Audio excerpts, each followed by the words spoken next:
Welcome into another Coinage chat, everybody, where we dive into some big subjects for a mainstream audience. And today we're diving into the very big subject of revolutionizing media with a very special guest, the co-founder of Netflix, Marc Randolph, here with us today. Marc, thanks so much for joining us, man.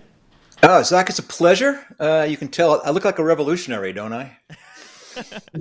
The revolutionary man in a button-down. I'm in a sweater and a button-down, so I mean, like, both of us are revolutionaries in a certain sense. But no, Marc, there's so much to get into in this chat. Very happy to have you join Coinage today. And I guess we can start with all kinds of different things. But I mean, I've introduced you before on shows when I was at Yahoo as the co-founder of Netflix, obviously. But also the author of That Will Never Work, one of my favorite books of all time. Not even business books, but just books, because it focuses on so many struggles that I once talked about as, I guess, someone covering startups, but now I'm living as someone trying to get Coinage off the ground with our community of co-owners, including you. So I don't know what the title is to use for this. I don't know which one you prefer, honestly, but there's a lot of them.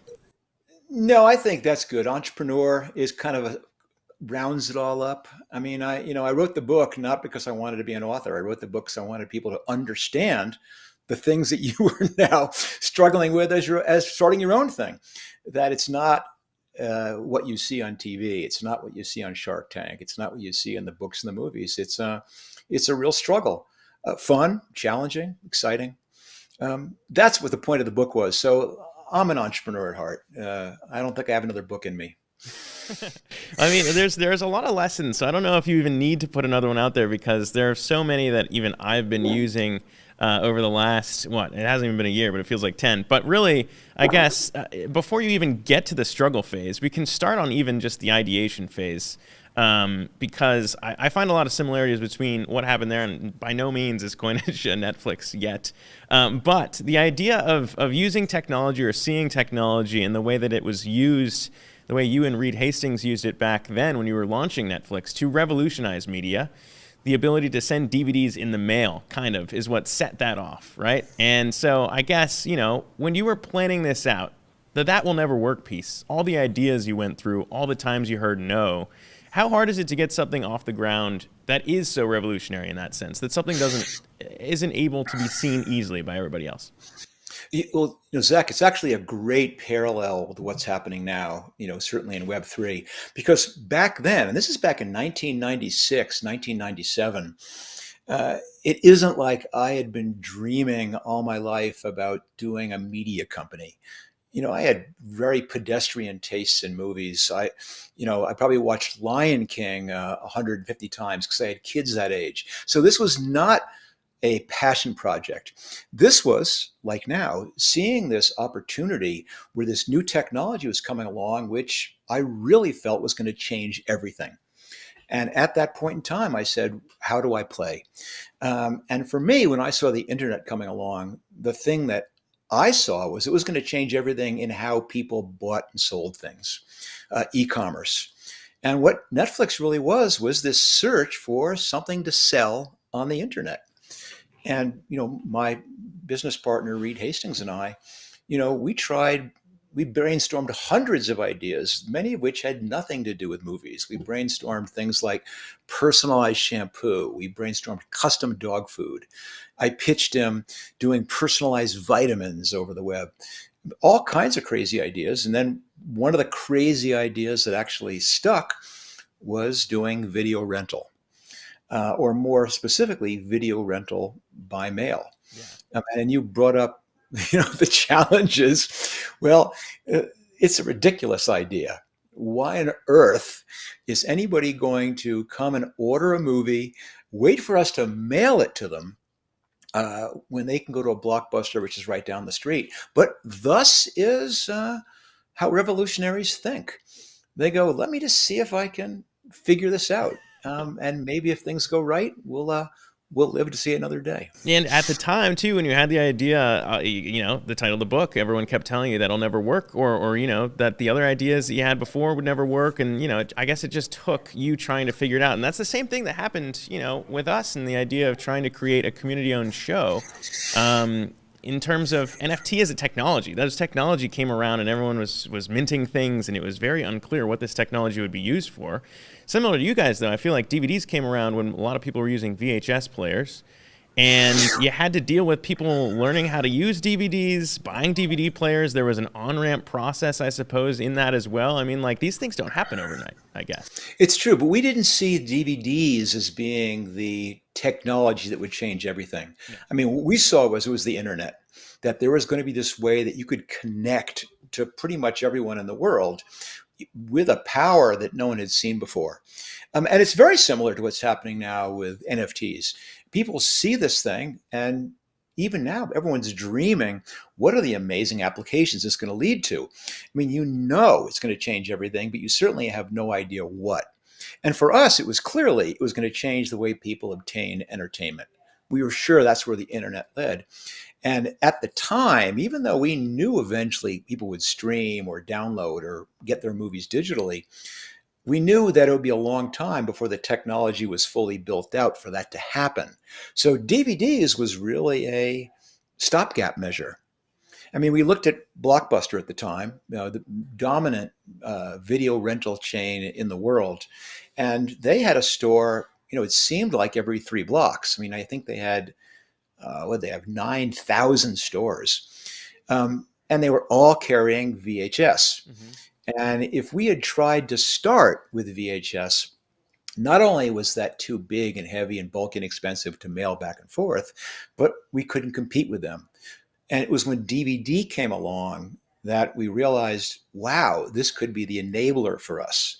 It's small and thin and light, so we can mail it using the US Post Office rather than having to use FedEx or Airborne. But perhaps the bigger thing was that because Blockbuster was bricks and mortar, they weren't going to invest in stocking their shelves with DVDs when maybe 2 people in the neighborhood had a DVD player. Yeah. But since the internet allowed us to have a single centralized inventory, we could cover the entire country with one inventory. And we said this just might give us a year, maybe 2 years head start. And hopefully that's enough to build something that'll allow us to outperform them. I like the way you phrase that too, in terms of stopgap, like using the technology as a stopgap in terms of, the NFTs that we have in the way that they're used is letting people kind of, again, we'll get into startups and the narrative and the power of a narrative because, a lot of people know Netflix as being born out of Reed Hastings having a very large blockbuster bill, and that never took off. But the power of the narrative is there.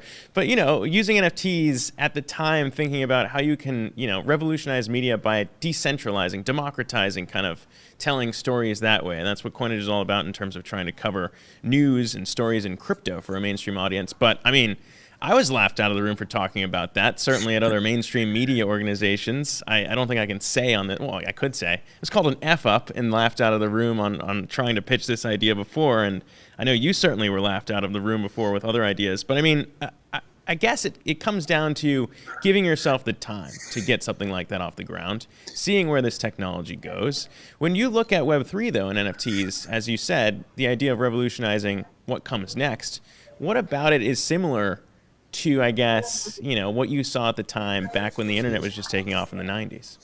So before I even jump into that, and I do want to jump into that because I think it's remarkable the similarities between then and now, but I do want to say, I'm going to warn you, Zach, that all the directions you think and envision your company is going to go, it's not. Yeah. You're going to bump into things. The technology is going to change. The market's going to change. What you're doing is trying to build something for now, not because what you're doing now is what eventually is going to scale over the next 3 to 5 years. What you're doing now is going to give you permission to take that next step once you realize what it is. And that's one of the most amazing things about doing startups, especially in a developing technology, is you have no idea what the future is. I mean, so many people who are eventually going to be using Web3 or using blockchain or using NFTs to access the types of media that you're able to present aren't using those things now. You've got to bring them along with you. You may have to bring them along in a simpler way than eventually they'll be able to use. But that's what makes it exciting. But anyway, the other thing I think is exactly what you're pointing out, which is that what made the internet so amazing back then was how you could dream in every single piece of commerce you looked at. Forget commerce, everything you looked at, you realized, wow, with the internet, it's going to be done completely differently. And the opportunities that present were just so overwhelmingly exciting.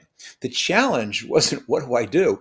The challenge is how do of the 150 things which seem like they're exciting to me, how do I pick the one and focus on it? And I quite frankly see the exact same thing happening right now with blockchain. Um, it is, no exaggeration, going to change everything. Every single business that we think of, forget business, everything we think of is going to have a new and I believe better application um, once that moves more into the mainstream.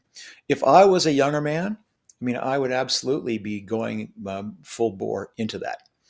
And what makes it especially exciting, besides the opportunities are there, is I quite frankly love all the uncertainty. I mean, you look at some of the models, look back at all the companies who started back in 1998 who had the exact same enthusiasm that this internet thing is going to change everything. Hmm.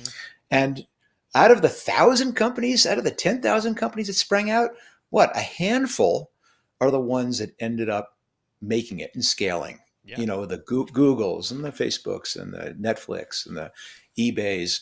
There's a handful of them. And then going further back, I mean, I've heard these analogies of back at the dawn of the automobile, there was 600 or 700 car companies because everyone was going, oh my God, this beats the shit out of horses. Everyone's going to have this thing. Yeah. And everyone in their backyard built a car company. And of course, 5 or 10 years later, there's 7 of them.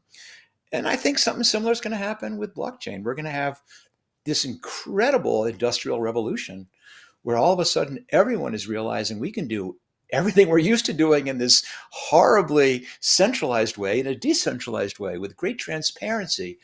Um, and not everyone's going to make it, but the ones that do are going to be so profoundly impactful.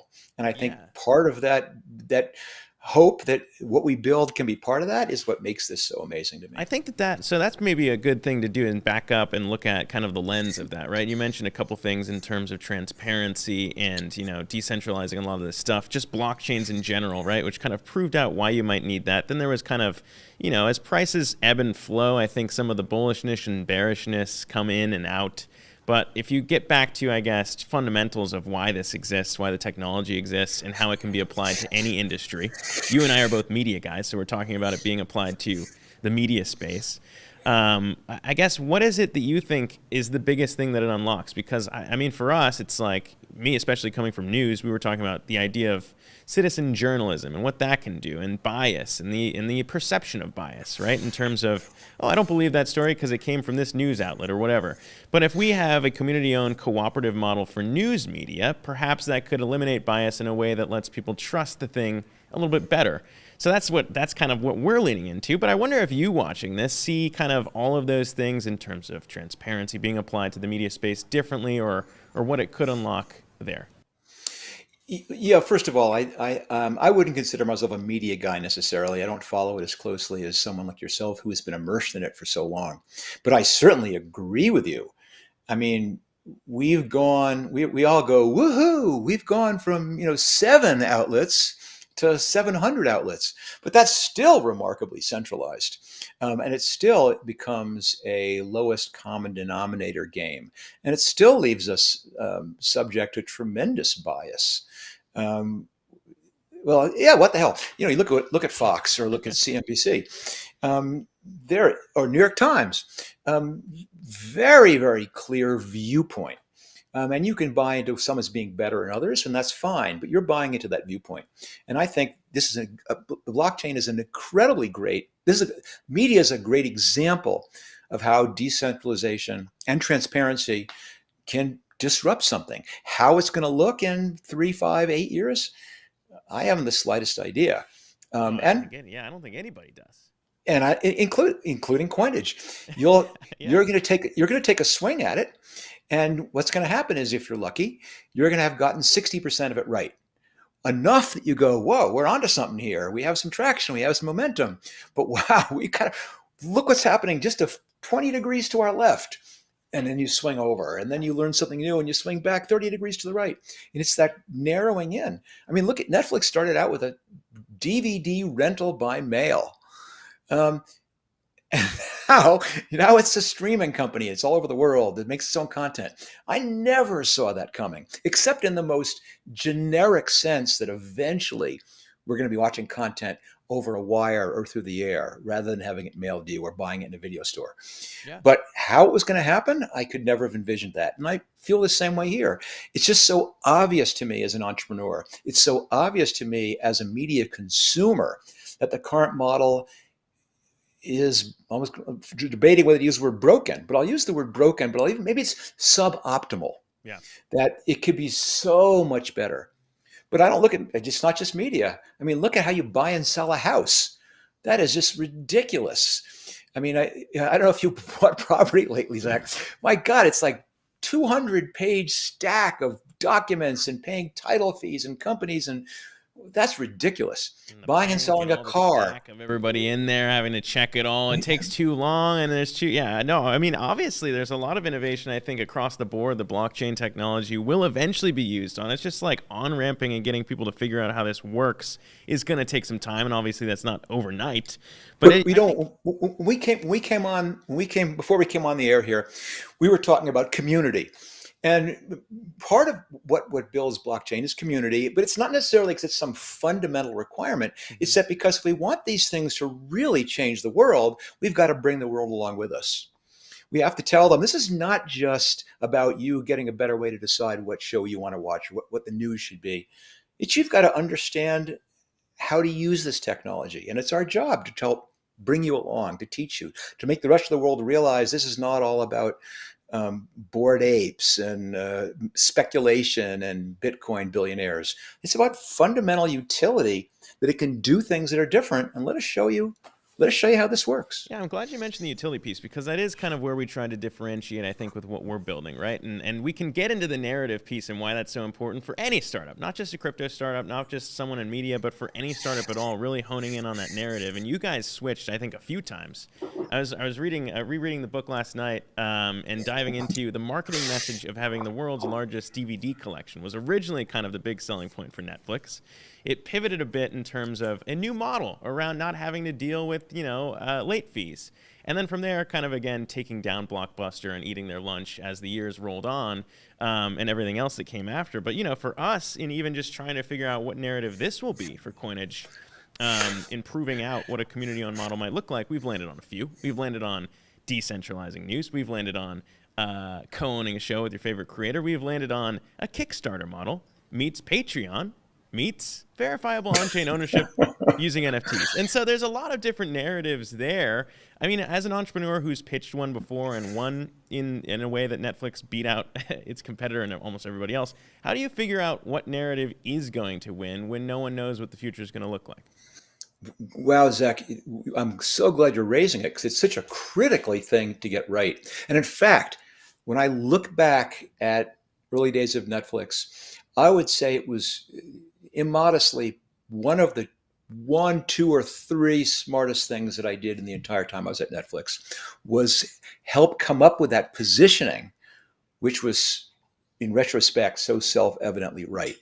And in our case, it was tricky because we at first were going, like as you pointed out, we're a DVD company. All right, hey, we're the world's fastest shipper of plastic. We have great availability. All these DVD centric positionings, and those would have been really strong positionings as long as we stayed a DVD by mail company. But we knew, from day one, from day negative 180, that we wouldn't be able to stay a DVD by mail company very long. In fact, that is one of the 2 reasons why every single person I pitched that idea to told me that'll never work. The other being Blockbuster. But number 1 was, it's digital. It's just a matter of weeks before everyone's streaming this thing and you're out of business. So we had to position it in a way that it would work in the present, but also work in the future. But if we had started off saying, no, we're the streaming company, but we don't do any streaming, that wouldn't have worked very well either. We would have lasted about 6 weeks. So the trick is, how do you find this positioning which works today, which allows you to build this customer equity, which you preserve forever, even as you begin moving and pivoting into the direction you eventually think you're going? And in our case, the positioning we chose was Netflix is the world's best place to discover great stories. Because we knew that worked really well in a DVD by mail business because it was so hard to find things to watch at a Blockbuster store where you walked blindly up and down the aisles. But we Yeah. knew that that positioning would also work when we transitioned into streaming business, and that we wouldn't be requiring people to change how they thought about Netflix. We wouldn't need them to change what the reason was they liked coming to Netflix. All we were going to ask them to do is say, and it's the same old Netflix, you still use this to find great entertainment. Hmm. We're just going to deliver it to you differently. Right now, it's going to be on a DVD. I know pretty soon we'll be able to stream it to you, and maybe in 10 years we'll beam it, telepathically into your filling. But the company still stands for the right thing. Yeah. Whether we're licensing other people, buying other people's DVDs, whether we're licensing their content to stream, whether we, I've got a visitor. For those who are on the spaces with us now watching live on YouTube, we got a dog on the spaces now. Marc Randolph, Excuse me, dog son, rolling I'm in here. working. Hey, that'll um, happen. That'll but you happen. get Yeah, you get the idea. But it's like that positioning of getting that right was so critical. And that is the challenge I think you're going to have is Well, what you're doing right now, as I keep pointing out as my advice to you, Zach, is going to be different than what you're doing in 6 months, 12 months, 3 years, 5 years. And finding a positioning which resonates with people today, but will still be valid then, yeah. allows all the equity that you're building in people today on this live stream No, it's is true. going to be valid later. I think it's absolutely right, and I think you put it well in terms of sticking to that mission that guides it, whether it's plastic in the mail, whether it's streaming. For us, it's similar in terms of like breaking down the wall between a content creator and their audience to create better content. In our case, covering crypto, no one knows what the hell is going on in crypto. It's impossible. Changes all the time, and keeping up on everything is not one person's job. It's not even one newsroom's job, honestly. I think. It's really like if you decentralize that job across a bunch of NFT holders, people in your community, that's something that I think we can do better than I was ever able to do at any mainstream media organization before. But also to your point, it's something that can become a way to create better content, whether it's in crypto news, whether it's in food or travel or anything. And that's why it's been exciting to kind of pioneer this and have you as one of the first people to mint and co-own with us. But also, I would be remiss, Marc, if I didn't point out that there were other people who could be winning these right now on a space. If you're following us, I mentioned we pinned to the top of our profile a giveaway link for people to apply, and we're giving out NFTs to people to co-own the show with us. But that's kind of, I guess, where we've landed as Coinage in trying to prove out what you can do with decentralizing ownership with your creator to try and produce a better piece of content, better show, whatever it may be. But for you watching everything now, Marc, I mean, obviously, like you said, you might not be a media guy in your own terms, but you've certainly now seen how the space has evolved. It's interesting as someone who didn't work there, didn't start Netflix, but like, what do you make of the fact that now Netflix is kind of in a sea of everyone trying to copy their game? Now they're the blockbuster here when you got Disney Plus, Hulu, all the other streaming options. What do you see as maybe the thing that would differentiate streamers for us? Obviously, it would be co-owning the content with the community. Obviously, I'm biased here, but what do you see as kind of the thing, the next iteration that would change up the streaming game? Well, I'm not. I don't think that's the phase that we're in. Okay. I mean, as I look at what's happened, and it's all reasonably recent, it's in the last 2 or 3 years, but you don't forget Netflix has been laboring in obscurity, since 2009, I guess it was, 2008, 2007, actually, when we first started streaming. So it took 11, 12 years of Netflix being virtually the only one doing it until all of a sudden everyone wakes up and goes, oh my God, this actually is a better way for people to consume content. So there's this gratification that comes from seeing that you were right all along, and all of a sudden every media outlet has acknowledged that. So that's a great thing too. The other one is, personally, and I don't work at Netflix anymore, and I've been gone for quite a while. Mm-hmm. I think this is great for Netflix because it's going to keep them on their toes. There's nothing that drives innovation. There's nothing that makes sure that you're always focused on the customer satisfaction than having strong competitors. But I don't necessarily think that, as much as they might pay lip service to, oh, we have to compete, that's not who they're competing against. I think what's happening is, collectively, streaming is continuing to just mop up the rest of the linear broadcast world. I mean, there are still huge amounts of the world who is on cable, who is not receiving content on their phone Hmm. or on their device. And I think we're going to go through right now is a period of stabilization where basically it expands out. Because when you look at these numbers, I mean, Netflix and Disney are both in the, multi-hundred million subscriber range. But look at like YouTube, and they're in the billions. Look at TikTok; they're in the billions. So there's a long way to go before this becomes truly built out to the point where it becomes a zero net sum game, where all of a sudden one subscriber to Disney is one cancellation from Netflix. I mean, I Yeah. think the average consumer, you probably know better than I do, what, eight or nine different streaming services to subscribe to. So the challenge is not make them pick me versus Disney. I think the challenge is continuing to say, I've got a viable offer so that people continue to make this independent buying decision of is it worth it for me to, if I'm already a subscriber, to stick with Netflix or stick with Disney. And if I'm not, am I coming out with new water cooler entertainment? Yeah. Can't, as I used to call it back in, must see TV, where it becomes a reason in and of itself that you have to have an HBO or a Disney or a Netflix subscription. Yeah, I think So the I think it's classic content, joke. content, content. Yeah, I think the classic joke has become that it's now the new bundle or owning all these streaming options is way more expensive than what you could have paid for with cable, anyways. Yeah. But I mean, I guess I think people are probably catching on who are listening in the spaces that this is mostly just advice corner for me to learn some things from you in terms of building.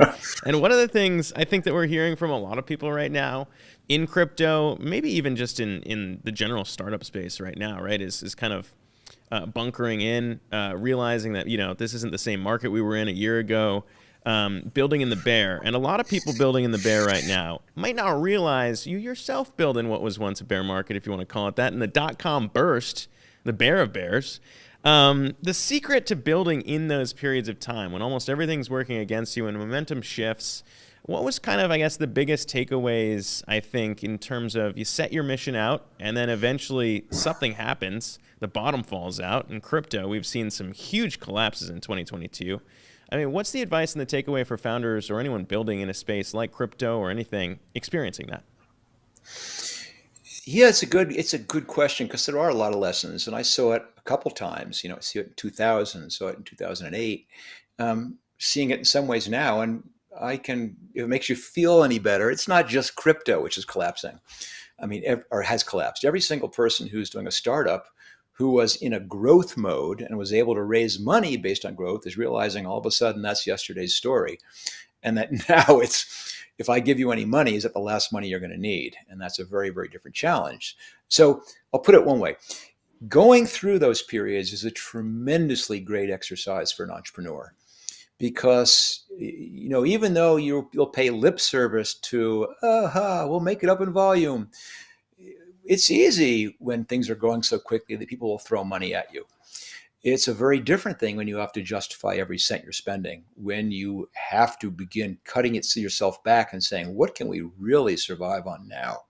And I think it's a tremendous tool to have in your entrepreneurial toolkit, this ability to hunker down and survive a poor period. The second thing is that for those companies who are able to survive through this, it's great because it weeds out the weak members of the herd. And it's a tremendously positive, competitive um, ability if you can last while external forces are taking care of all your competitors for you. But it is tough. It's taking a long-term view. I mean, especially in crypto. And I'll be the first to confess I'm one of those guys who long ago realized I have no idea how to predict rises and falls in crypto. So my sense of why I own it and why I would buy it have nothing to do with currency speculation. Because I realize I can't play that game. I can't win at that game. Yeah. My entire premise is that this is just the fuel that blockchain is going to use. And so I need to have that on hand. And so basically, every time something dips, I buy more, and I'm happy to wait on that forever and ever and ever because eventually I'm going to use it not to sell it to make a profit. I'm going to use it to buy into utility that I actually want. And if I have a low price average, I'm in good shape.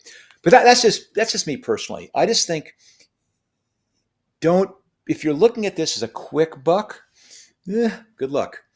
Um, but if you're looking at this as a long-term fundamental tool, that's not going away. What we're seeing fluctuating is people's short-term confidence. Yeah, I think that that's also kind of one of the things that I experienced too, and this is getting way into the weeds, and I apologize if we're getting too off course here, but that was one of the things that I saw in terms of the way that, cable networks that have to cover news and markets, you want to cover on the day-to-day moves because you have to. You got to fill a day's worth of air.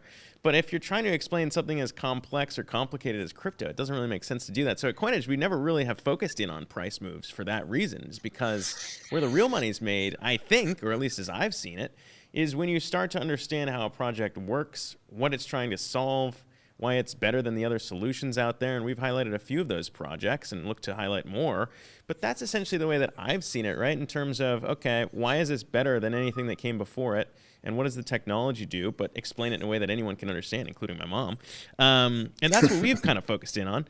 But I guess if there's a self-serving question to ask there too, and I think I pointed this out maybe once so far on the space, is that, you minted one of our NFTs to co-own the show with us. There are people right now, I believe we have 2 winners who have minted, who have been selected to co-own the show with us on this space since we started. But was there a certain thing that stood out to you when I reached out to you? I think it was in the summer?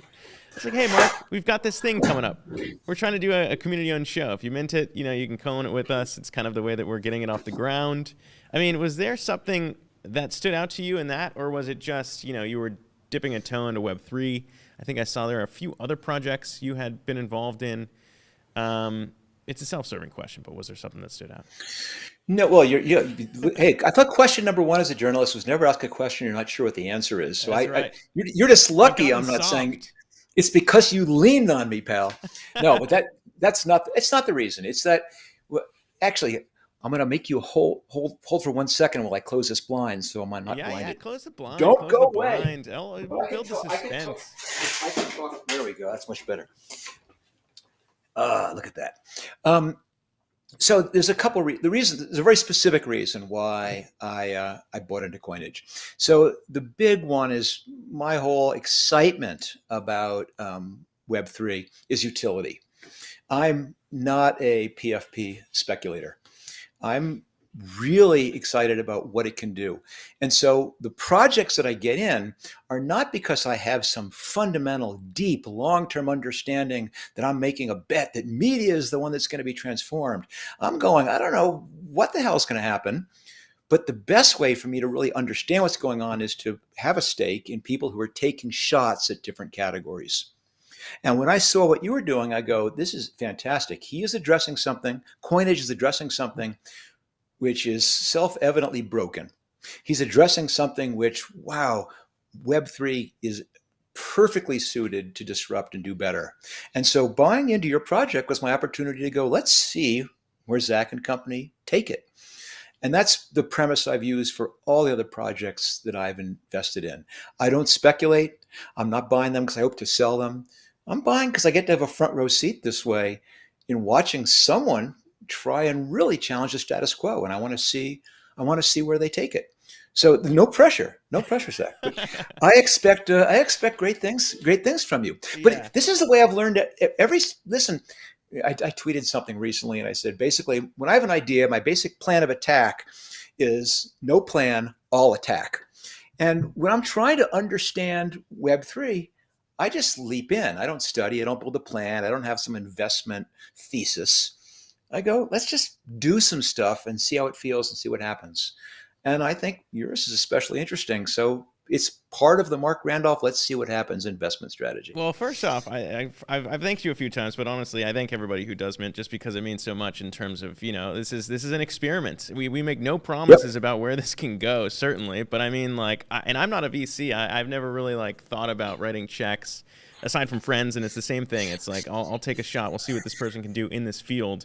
But that's kind of the way you look at it. And your support obviously means a lot. Everyone who's minted means the world when we see those trickle in, and everyone can watch. It's all transparent. But But yeah, no, I mean, I guess that's the thing, right? And when you try and tackle some big problems, again, I keep pointing back to your book, just because there are so many little tidbits in there around how you can kind of get a whole team to work in that regard. And for us, anyone who mints becomes basically part of a decentralized team to steer this project. But in that regard, I mean, you guys set up culture in a way that I think was unique in what has become known as radical honesty, right? And kind of building the responsibility of letting everyone kind of do what they want to do. And the culture piece, I guess, is my next thing I wanted to ask you about. And how do you actually do that well? How do you instill that in terms of, hey, we're not going to tell you what to do, how to do it. Like, we want your feedback. We want you to own this. How do you instill that in a team or a group of people? Well, it's one of those things which it's easy to say and it's really, really hard to do. And luckily, culture, and I say this a lot, culture is not aspirational. It's observational. In that the people who basically say, okay, we're starting our company, we need a culture, and then they have an offsite and they put on the whiteboard what they want their culture to be. And that's not how it works. Culture comes from the behavior of the people there. And it comes dramatically powerfully from the founders and the leaders of the company.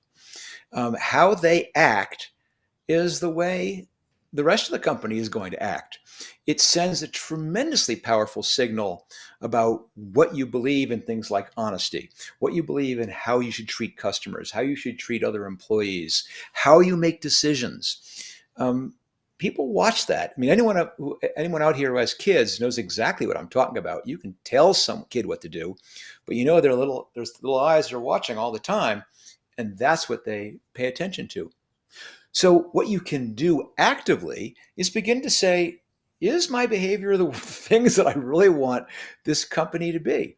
And you brought up radical honesty. And that is not because Reed and I were driving around and going, hey, wouldn't it be cool to have a company founded on radical honesty? It just happened to be the way that Reed and I have always treated each other. It's the thing that attracted us to each other when we first met, that we both realized we were people who didn't believe what life was too short to shade the truth, or to not tell someone exactly what you were thinking, or to be afraid to tell someone what you thought of them to their face, and instead told people behind their back. It's just the way we acted. And so at first, we'd be in a meeting and we'd be back and forth like cats and dogs arguing about something. And you could see everyone leaning back in their chairs going, why is mommy and daddy fighting? But then you'd realize that we'd finish because we had gotten to this point. We realized that one of the things was self-evidently right.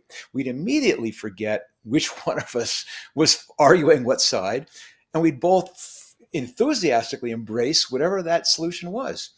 And people see that and realize that it's safe and it's okay.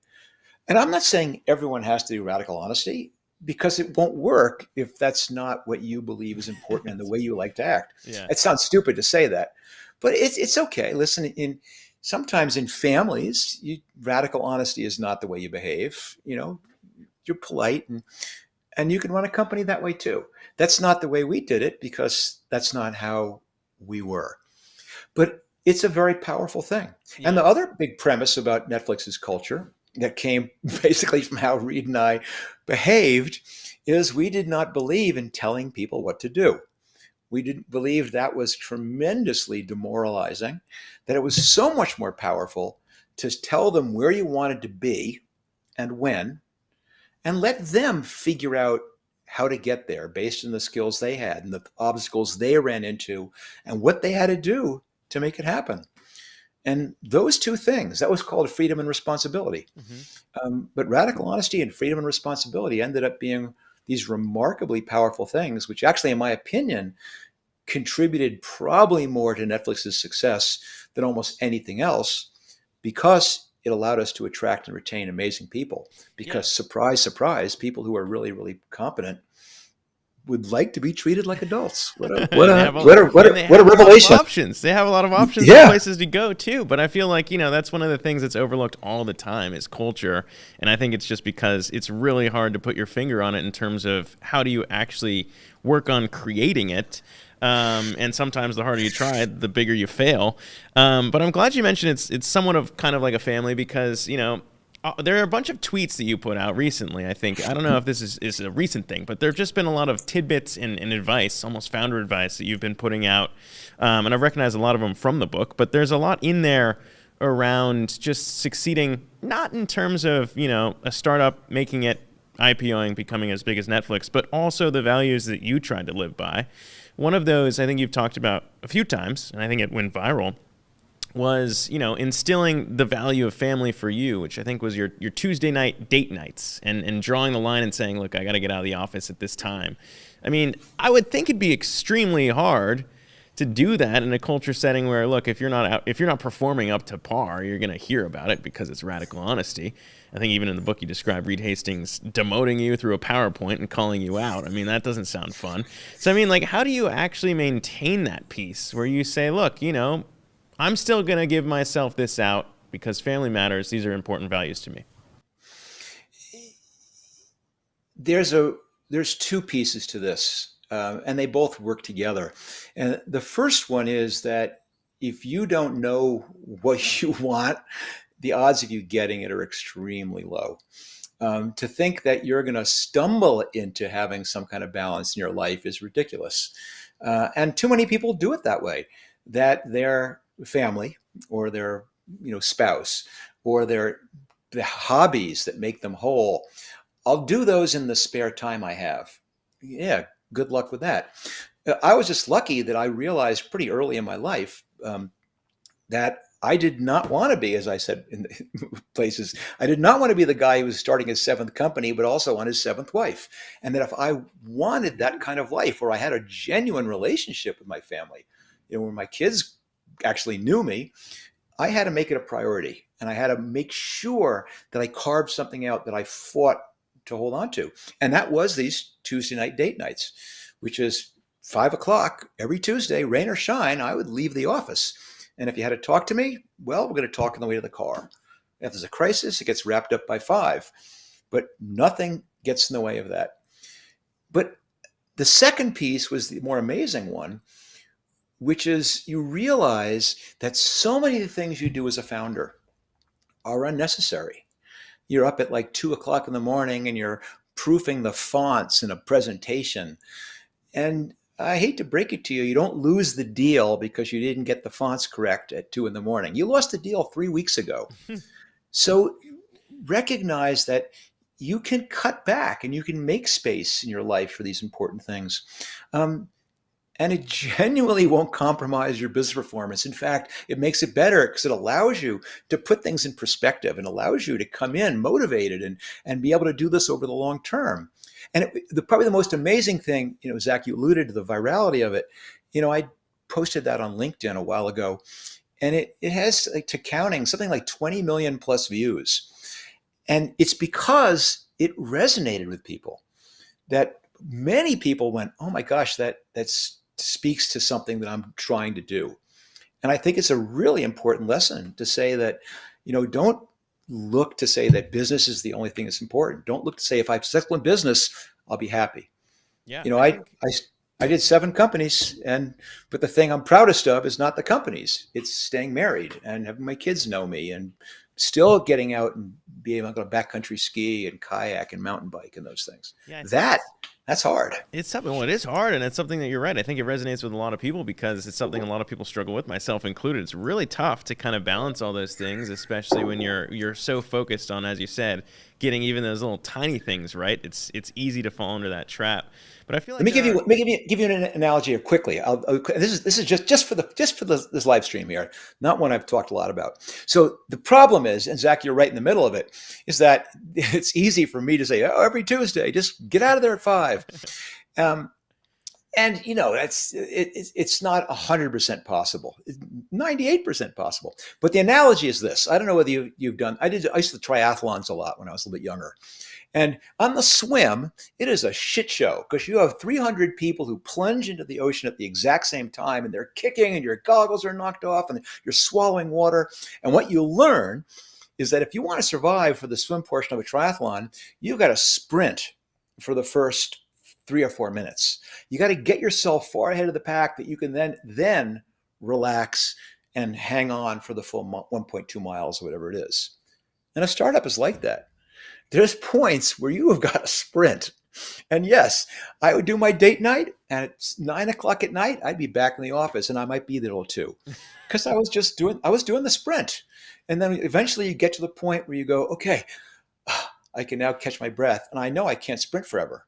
I will lose it. I've got to now settle down, but I've got myself some breathing space.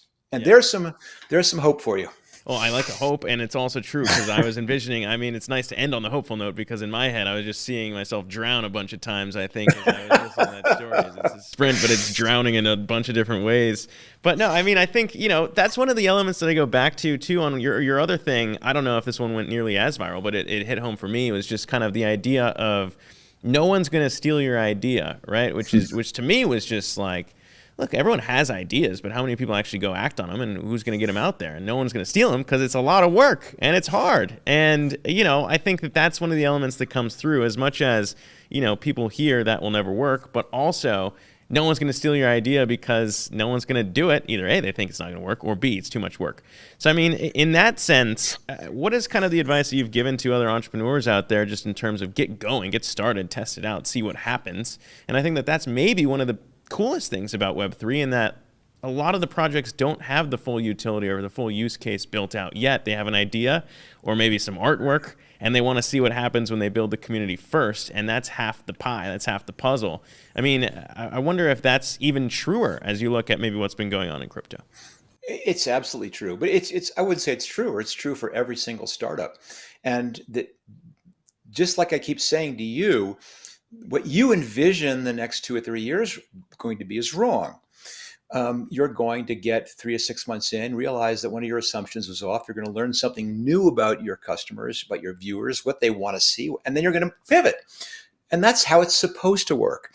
And what gets people in trouble is when they sit back trying to plan 2 and 3 years in advance, and they don't want to start until they're sure it's going to work. And so they don't want to start down the path because they can't see around the corner. And then 2 years later, they finally go, okay, I understand what's around the corner because I've done a lot of research and studies and task forces. Let's go. And they turn the corner and there's 600 people in front of them. If you want to see what's around the corner, start down the path and you'll see what's around the corner. If you have an idea, start building it. Does not need to be fully thought out. It's the whole process of colliding your idea with a customer as quickly and cheaply and easily as you can that is the fundamentally most important thing to understand as an entrepreneur.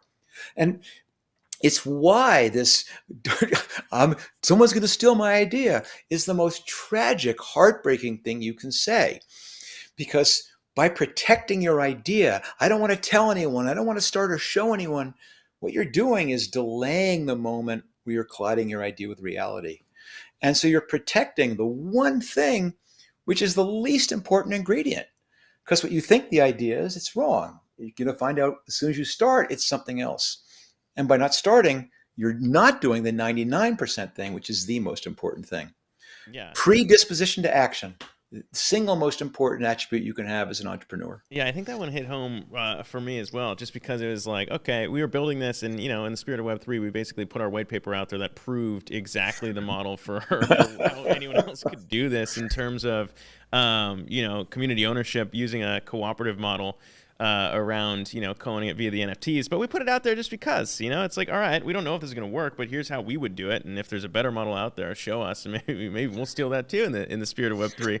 Not really. But I mean, I think that is one of the core elements because so many people get stuck on that. And I certainly have in the past before you actually want to dive in and see what it's all about. But that's and listen, don't get me wrong. It's fine to do a white paper.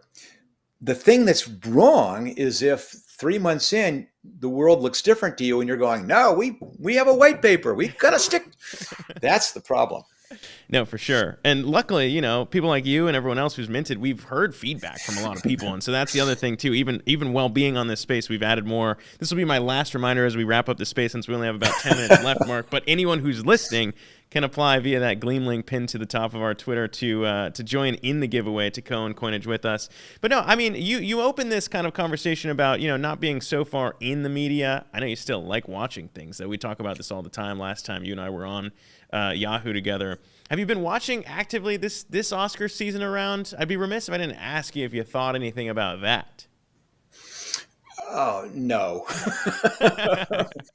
it, it's becoming less and less and less relevant. Yeah. It's maybe it's an evening of entertainment. Oh, look what so and so is wearing, and but it feels a little retrograde. I don't know. It's like I don't know. It's kind of like watching the Kardashians. You go, I can't. Wow, I can't take my eyes off this. But fundamentally, once the show's over, I haven't really changed my thinking very much about anything. Yeah, but no front runners for you. I mean, I've been so behind. I'll be honest. I've been so heads down in crypto. I haven't had time to watch basically anything at all, whether it's TV streaming or whether it's movies either. But there's nothing really that I have to add to the question of favorites at Oscars. So I think I might move past that one. Yeah. But no, I mean the other things too that a lot of people were curious about, at least in our community, was kind of you looking at. Obviously, we've talked a lot about Web3 and what crypto, what NFTs could do for all kinds of sectors. The other big one that people keep asking about a lot is AI or use cases in that realm. I'm not sure if there's anything that you've seen as a VC, as a startup coach, as an advisor here, things in that space that jump out to you as saying like, okay, this is going to be pretty big.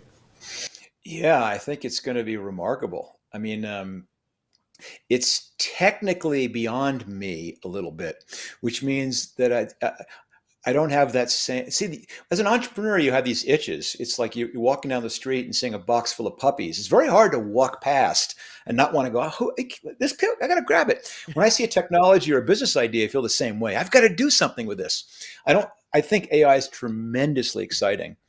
I mean, the whole open AI stuff just is mind blowing what it can do. But I think what it's going to be is a fundamental anchor technology. What's going to be interesting is what's built on top of it.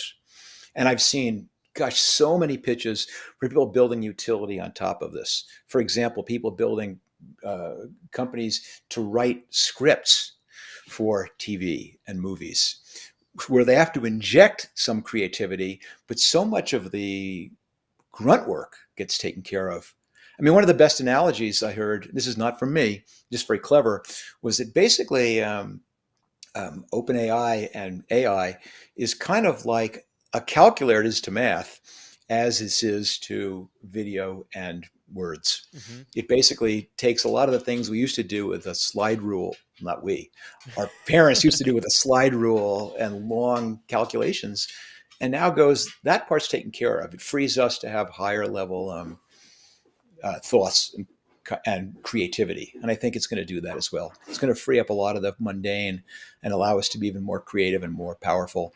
And it's going to create a whole new generation of companies that are built on top of that to Yeah, I do think. specific domains. Yeah, and I think it's similar to kind of the argument that everyone has made for self-driving cars for a long time as well, in terms of freeing us up in a lot of mundane activities. But we've been going for about an hour here, Mark. I guess we can wrap on kind of, we talk about disruption there in that sector in AI and automation, but to bring it back into crypto as Coinage looks out at the crypto landscape, I mean, are there other things that you yourself, I mean, you talk about Bitcoin, you can talk about Ethereum. I always get asked about kind of what are those projects that you see on the roadmap, and again, that's kind of why we're here, to crowdsource and ask communities about things that they're interested in and things that they see on the horizon that are worth kind of taking a second look at. We were looking at your wallet for other projects that maybe Marc Randolph had minted too before, and I don't know if there's anything else out in there that you like, but what do you see, I guess, when people ask you and they say, oh, I didn't even know you were interested in Web3? No, and the public wallet you see is pretty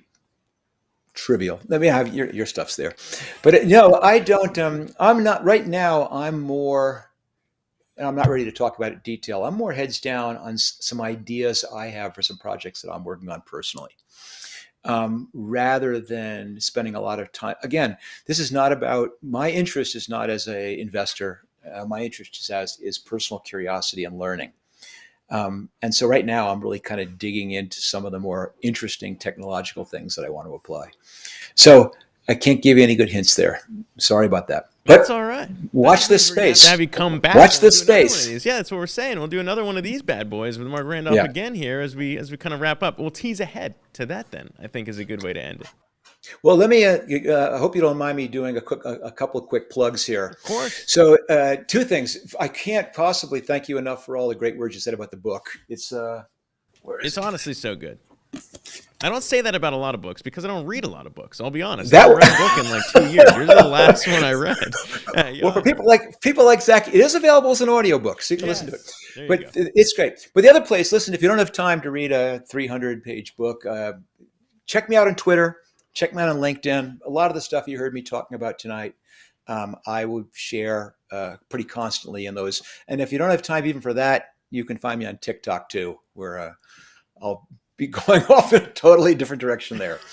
But thanks for the opportunity, Zach. This is it's been really, really fun. No, I appreciate you coming on. I always love chatting with you, man. Honestly, you put a lot of like big ideas, you distill them down, and they're ones that I remember, and I have a terrible memory. And as I said, I wasn't just blowing smoke. I mean, it's a really good book. That will never work. I encourage everyone on the space to check it out. But Marc Randolph, appreciate you coming on, and appreciate you, honestly, being in the Coinage community as well. I'll also plug, we have another Spaces tomorrow at 11 a.m. Eastern with Avalabs' John Woo, Akash Network's Greg Osuri, and a few other guests coming up. A big announcement to be had on that tomorrow, so tune in for that. But Marc Randolph, appreciate you joining us again, sir.